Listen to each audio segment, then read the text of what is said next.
Happy New Year.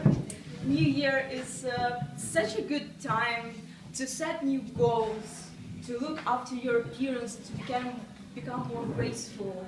And the body is a major part of the appearance, right? And I would like to ask you one question. What is the best way to lose excessive weight, especially after the holidays, and maintain it for a long time? Don't eat. Don't eat. It's correct. And something less extreme. To run.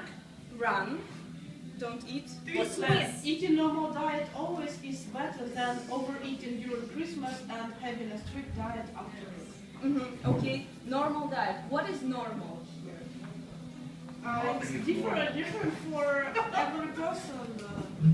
Different for every person. Okay, any other? Physical exercise.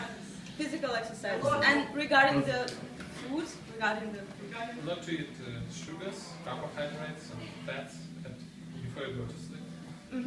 Not eating sugar, fats, and carbohydrates. Not eating before you go to sleep. Okay, great. Any other?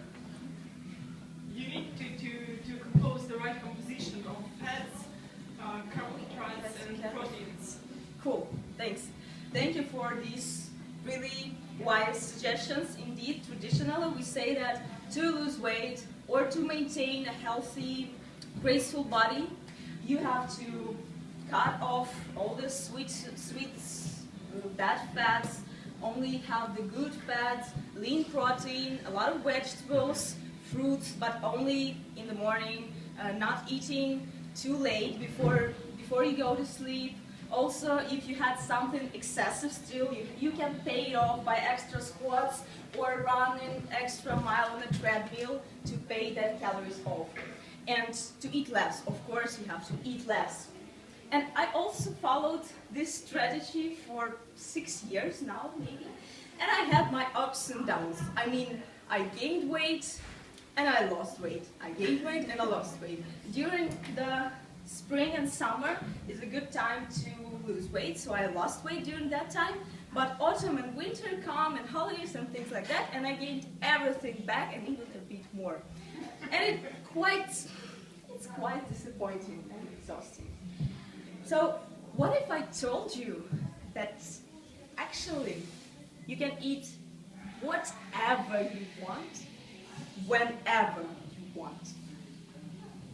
This is what we do. The only condition would be to relax. To relax and listen to your body. And you can actually, with that, you can maintain your weight or even lose it. Nah. Too good to be true, right?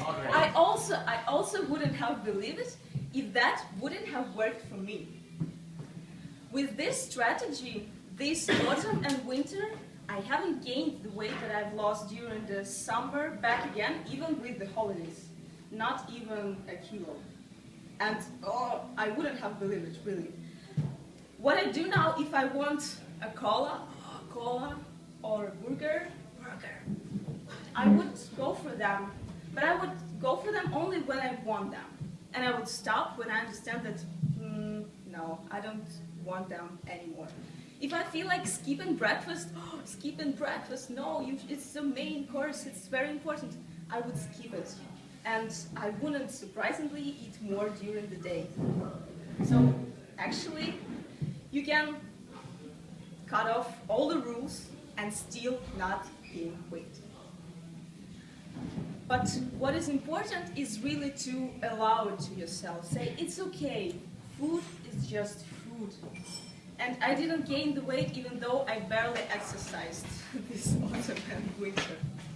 And I feel actually much more happier and calmer now without all these strict rules, mandatory meals, and healthy options that I should choose and bad options that I should skip on.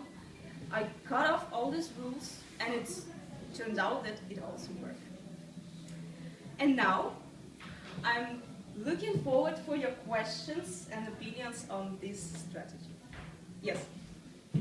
So, if I understand correctly, you are saying that if a person doesn't follow any rules, doesn't follow any diets, eat whenever he wants, whatever he wants, he will lose weight. Is this what you're trying to sell us?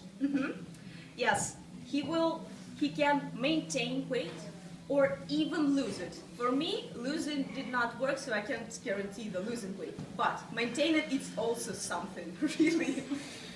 Plus, if you add exercises, you can actually start losing, because if you're maintaining weight and you add exercising, then you will have deficit of calories. I'm not saying that it's some kind of magic and you will magically lose weight because of, I don't know, some air. The equation with calories that you spend and you intake is still true, like we don't cancel physics. But the main key here is our mind, is our brain. If you allow yourself everything, you will find out that actually you don't need everything in big amounts. You just satisfy yourself with some treats and you feel that it was enough for you. No, please. Is it needed to have a period of diet before you will start to use the way you are talking about? So imagine an example. Imagine the person whose weight is 300 kilograms. So is it okay for him to start eating like you are talking about, or does he need to have some period of diet, normal diet? Yeah, I see what your point. I'm not saying that it's probably for everybody. In case if a person has some medical prohibitions in some food, I'm not saying you should cancel that. If a person has some medical reasons for special treatment, probably he should do it with like 300 kilograms.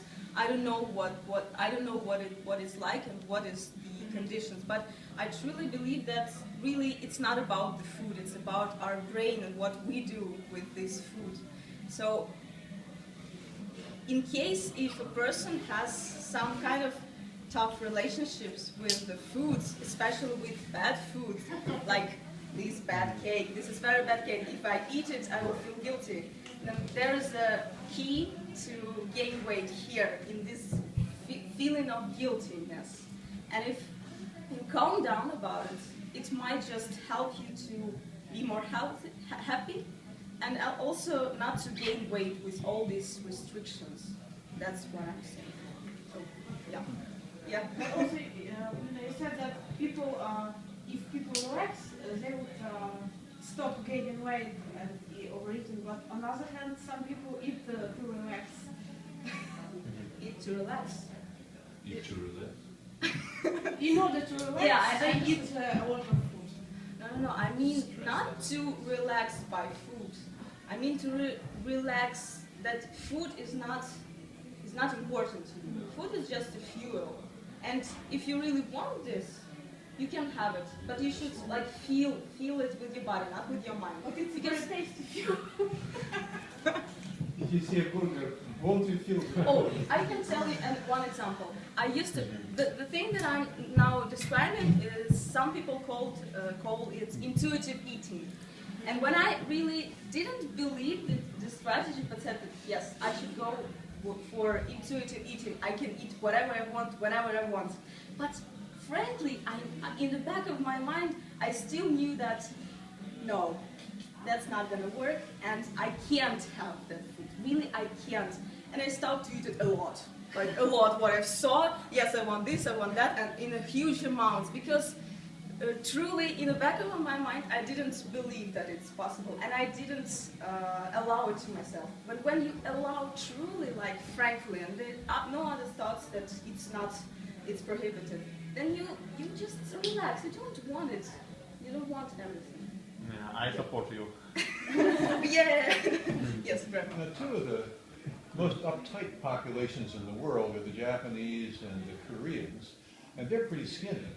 And two fairly relaxed populations, American Southerners and Mexicans, are among the fattest in the world. How do you explain that? That's a good There question. is a lot. I think, well, when we're talking about the population in general, there might be some traditional aspects. Well, Japanese and Koreans, especially Japanese, as far as I know, they eat a lot of fish, and they eat these rice and really foods that are considered to be the healthy options. And actually, they probably have the culture of not overeating. So, and actually, I know also that people that are not native Japanese, they come into Japan and they lose a lot of weight, but not because they start to eat healthy, but just because they have so much spice and different spices that food just does not stay for a long time in their body. But that's another story. Chopsticks, because they can't use chopsticks, so they Yeah, but regarding America, Mexico, yeah, well, the general traditions and to eat this kind of big amounts and the media that give you plus size of portions, it all of course influences. But yeah, it's up to us to decide what we really need. That's the point. Yeah, last question probably because we're... Yes, maybe I also have kind of a question maybe to undermine you a little bit. Because, sorry, you say you can decide when you want, when you don't want to eat, but I think I heard that it takes like 20 minutes until your mind understands that you are full. So do you take this into consideration somehow, that maybe you take some time? Because you can't understand right away. Yeah, I see what you say. Yeah, that's a good point. And that's true about 20 minutes. But here, yes, it's physiologically it's correct, and probably I still overeat for that reason. But psychological aspect is much bigger. It's bigger than this physiological. And even if you wait for 20 minutes, but psychologically you do not allow yourself, do not hear those signals, you will still eat. And if you psychologically relax, you can really hear those signals, and you will eventually eat less. Is that answer to your question? Okay, so thank you.